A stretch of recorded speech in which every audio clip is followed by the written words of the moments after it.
People are tired, not tired like I need a nap, tired like something in our life structure feels off. We wake up in a suburban box, drive to a job that we don't own, earn money that disappears on bills we can't control, and call it normal. And for a lot of us, it just doesn't feel normal anymore. It feels like a trap. More people every year are asking the same question. What would my life look like if I took my independence back and had some autonomy? Not in some rebellious, dramatic way, but in a practical human way.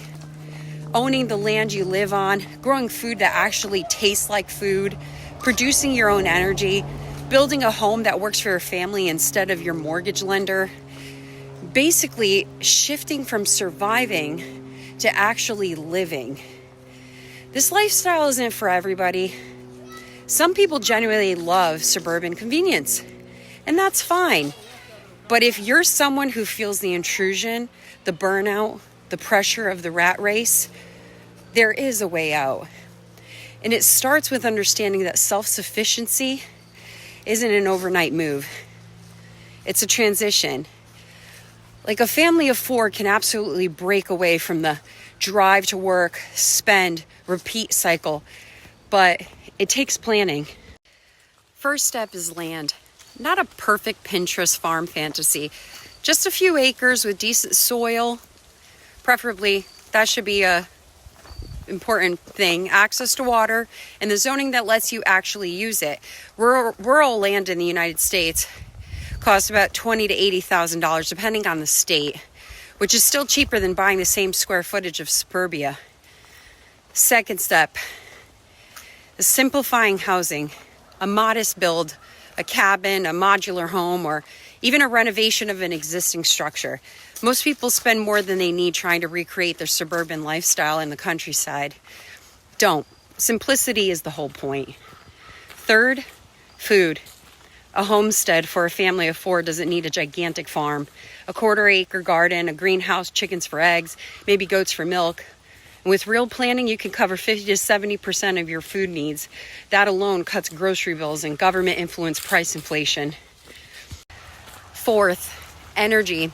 Solar panels, wood heat, rainwater catchment, well water, if possible. You won't escape every bill, but you can drastically reduce how much you pay for electricity and utilities.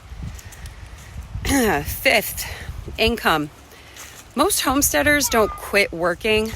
They quit working for someone else. Remote work, online services, selling farm goods, or a home-based small business can easily replace a suburban job when your living costs drop by half. It's not glamorous. It's not luxury. It's early mornings, dirt under your nails, physical work, and a slow pace of life that feels strange at first, but it's also peace. And for people who feel trapped by the modern system, that peace is worth every ounce of effort. There is a way out. It just looks different than what we're taught to believe is normal. There's a reason so many people are suddenly questioning the system we grew up believing in. It's because the system itself has changed. The cost of living climbed, wages didn't. Food quality dipped, prices didn't. The average person works harder than ever but feels less secure than ever. And when you zoom out for a second, it's pretty obvious. The modern lifestyle was built to keep you dependent, not stable. Think about it. Suburbia wasn't designed around human well-being. It was designed around commuting, around jobs you don't own, around bills you can't predict.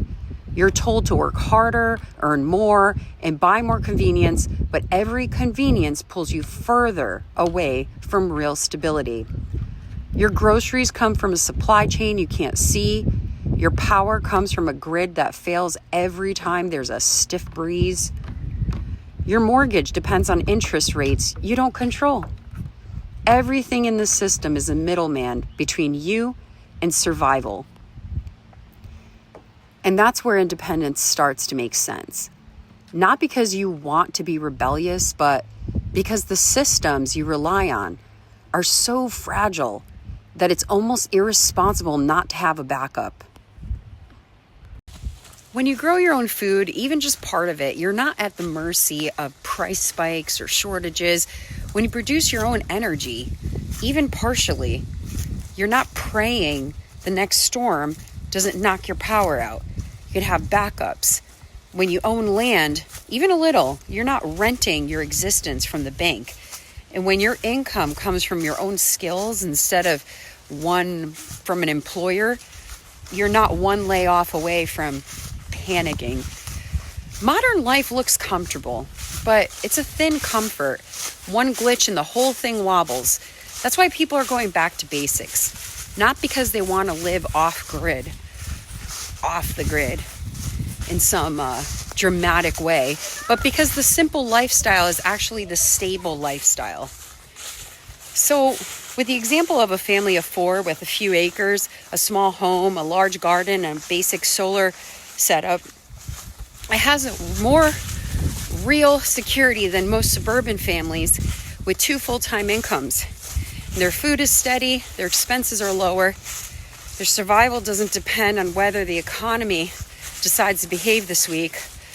Their kids grow up learning skills instead of dependency, and their mental health improves because the pace is slower, the purpose is clearer, and the work serves their own household instead of someone else's profit margin, which is something I really hold dear.